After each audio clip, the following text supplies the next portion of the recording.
À Laïne, la ville de Butembo compte actuellement plus de 44 000 enfants déplacés et a fait la sécurité dans différents villages de la région. Ces chiffres ont été communiqués par Marie-Jeanne Kabira, secrétaire exécutive de l'ISPRON, à l'occasion de la Journée internationale de l'enfant africain. Esperanda Sindani détaille.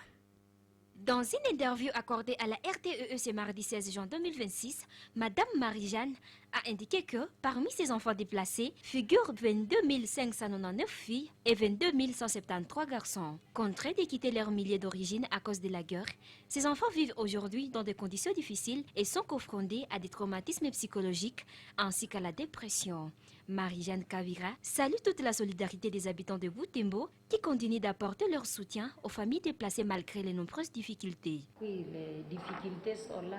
Par exemple, les enfants des déplacés qui sont les plus vulnérables. Puisque l'enfant voit ses parents être égorgés. Vraiment, ça les traumatise. Même si vous les identifiez dans des écoles, vraiment, ils peuvent rester là-bas. Ils sont traumatisés. Des fois, ils échouent. Les enfants filles sont au nombre de 22 599. Les enfants garçons, c'est 22 173. Elle appelle par ailleurs les autorités compétentes à prendre les mesures efficaces pour mettre fin à la sécurité qui sévit dans l'est de la République démocratique du Congo. Selon elle, cette guerre continue de faire des victimes et laisse chaque jour de nombreux enfants orphelins. Notre interlocutrice lance ainsi un appel aux personnes de bonne volonté afin qu'elles viennent en aide à ces enfants déplacés. Elle souligne qu'il est particulièrement difficile de prendre en charge des enfants ayant perdu leurs parents suite à l'insécurité.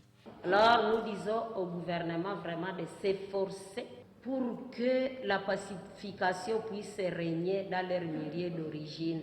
Que ce même gouvernement nous accompagne aussi, puisque s'occuper de se déplacer, ce n'est pas facile. Je dois dire aux bonnes volontés qu'on ne cesse pas de faire du bien aux gens, qu'on amène quand même quelque chose et pouvoir les soutenir, un petit rien qui pourra aider tant soit peu à vivre.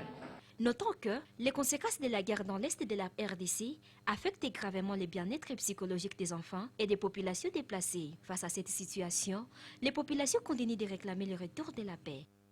Merci beaucoup à vous, Esperanza Sindani.